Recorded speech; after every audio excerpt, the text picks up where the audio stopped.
Hello students, myself Gantavya Darbari. I welcome you in my Gantavya Academy. So basically, we are starting a new series of mathematics for class 8th, and first of all I will start from cube and cube roots. Right? So please like, subscribe my channel and let's move into the session. Here we go.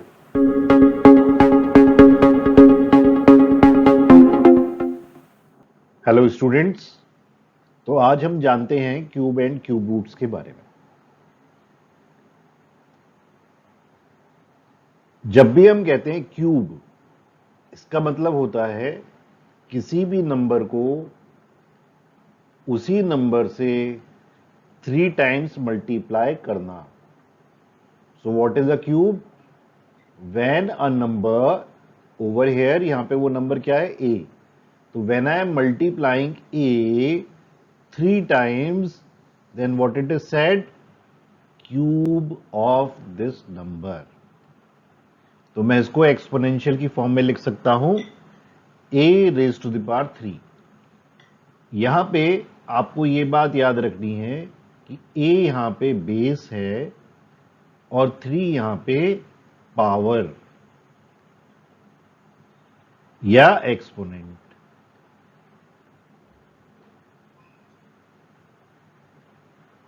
ठीक है, let us take an example. अगर मैं कहता हूं कि 2 का cube, तो आप जो भी बेस है उसको ब्रैकेट में डालेंगे और पावर जो है ऊपर लिखेंगे। तो हम यहां पे 2 को कितनी टाइम मल्टीप्लाई करेंगे? 3 टाइम्स, और इसका आंसर होगा 8। राइट? चलिए, late us see the cube of 5। 5 into 5 into 5. So the answer is 125। ठीक है, तो क्यूब क्या होता है? क्यूब जब हम किसी एक नंबर को 3 टाइम्स मल्टीप्लाई करते हैं तो उसको हम क्यूब कहते हैं। चलिए अब इसकी प्रॉपर्टीज देखते हैं।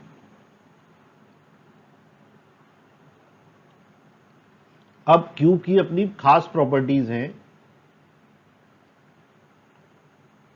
और इन पे एग्जामिनर जरूर क्वेश्चन पूछता है। पहली प्रॉपर्टी, अगर मैं किसी इवन नंबर का, इवन नंबर कौन से नंबर्स होते हैं? जो कि मल्टीपल ऑफ 2 होते हैं। अगर मैं किसी इवन नंबर का क्यूब करता हूं, क्यूब करने के बाद जो आंसर आएगा that is also even. What does it mean? That if I am applying cube on an even number, then the answer is even. Let us see an example. 2 जो कि एक इवन नंबर है, अगर मैं इसको raise to the power 3 करता हूं तो आंसर आता है 8, जो कि खुद में इवन नंबर है। ठीक है, एक और देखते हैं। 4 जो कि इवन नंबर है, इसका अगर रेज टू द पावर 3 करता हूं तो 4 into 4 is 16 and 16 times 4 is 64, which is also even। तो यहां हमने क्या देखा कि किसी भी इवन नंबर का क्यूब करने पे आंसर हमारा इवन ही आता है। Okay, let us move to the next. Okay, let us see the second property. What is that property? Cubes of all odd numbers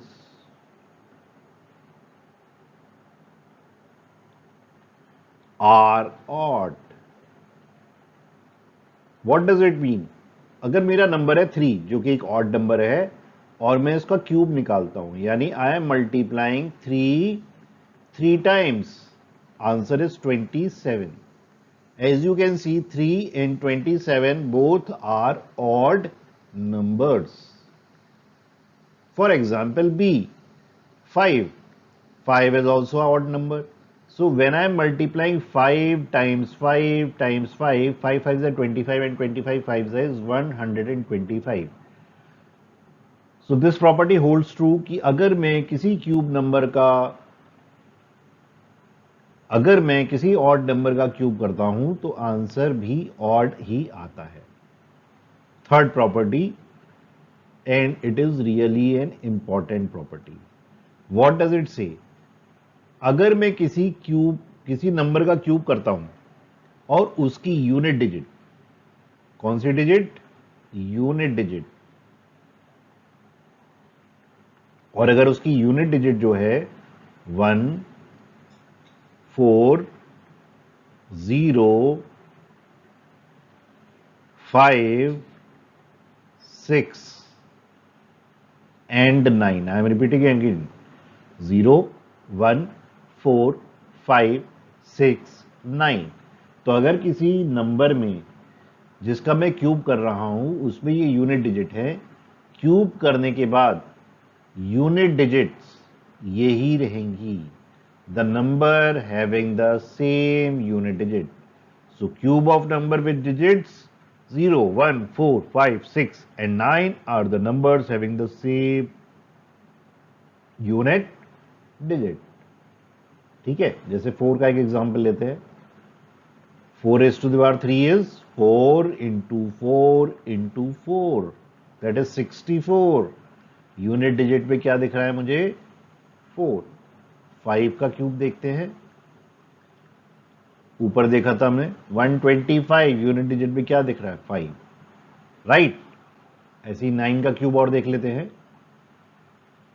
9 into 9 into 9, that is 9 into 9 into 9, 9 times 9 is 81 and 81 9s are 723, 29।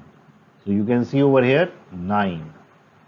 Okay, let's move to the next। अगर किसी number की unit digit पे 2 है, 3 है, 7 है या 8 है,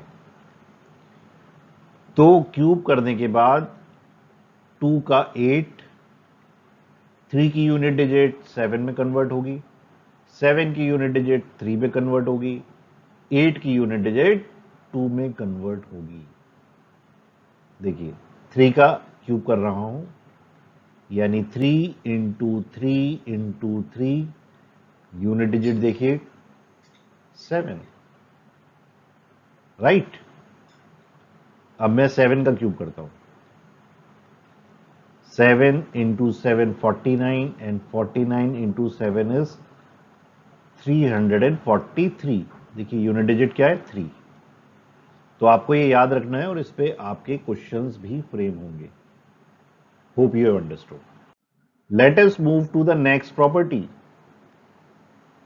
cubes of negative numbers. Cubes of negative numbers या इंटीजर्स कह देते हैं इसे, are always negative, are always negative. What does it mean? अगर मेरा एक नेगेटिव इंटीजर है माइनस ए, इसको क्यूब करने के बाद आंसर हमारा नेगेटिव में ही आएगा। -2 का अगर मैं क्यूब करता हूं तो आंसर मेरा माइनस ही आएगा। ठीक है, तो अगर नेगेटिव इंटीजर है और मैं उसका क्यूब कर रहा हूं तो answer will be in negative, right. Let us move to the next property, cube of a number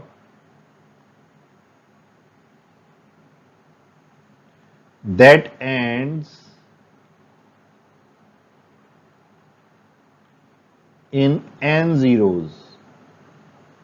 कुछ भी जीरो मान लेते हैं, कितने भी 1 2 3, तो n वेरिएबल लिया है मैंने यहां पे, ends in 3n zeros।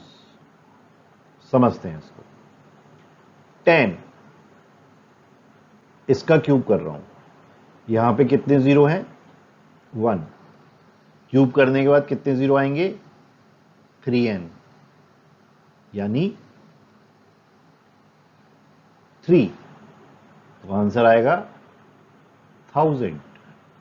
अगर मैं 100 का क्यूब कर रहा हूं,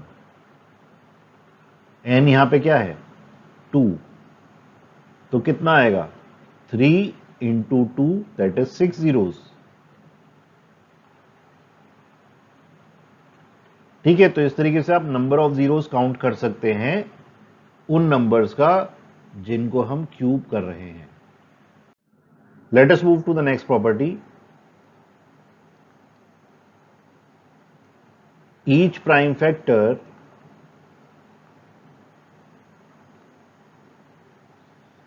of a number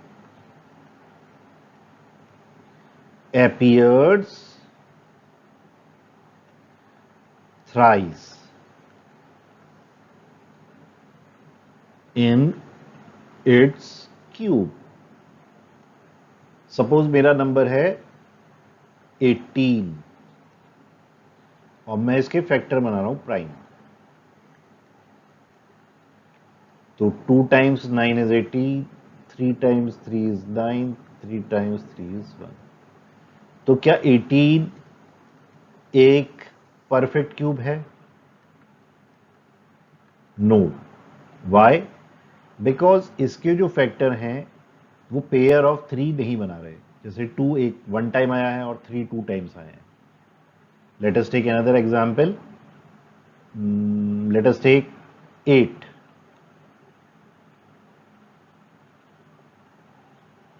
2 4s are 8, 2 2s are 4, 2 times 1 is 1। तो इसके क्या फैक्टर बने 2 into 2 into 2। As you can see यहां पे ट्रिपलेट यानी 3 पेयर बना रहा है, तो ये एक परफेक्ट क्यूब है। तो अगर आपको किसी भी नंबर का ये पता लगाना है कि whether it is a perfect cube of not, तो आपके उसको आपको प्राइम फैक्टर निकाल के देखना होगा और ये देखने होंगे कि जो फैक्टर बने हैं क्या वो ट्रिपलेट फॉर्म कर रहे हैं। ट्रिपलेट मतलब वो थ्राइस अपीयर हो रहे हैं क्या। Hope you have understood. Now based on the property let us try to solve this question without actually multiplying. Find the unit digit after cubing. तो यहां पे हम इस रूल को अप्लाई करेंगे। 5 इसका जब हमने क्यूब किया था तो आंसर में 5 ही आएगा यूनिट डिजिट में। 9 if you can recall it is 9। 7 का क्या होगा 3, 1 का क्या होगा 1, 2 का 8 और 8 का 2। Hope you have understood and enjoyed the session. So if you have enjoyed the session, give a like and share my channel. That's it for today. Thank you. Bye bye. Take care. Have a nice day. God bless you.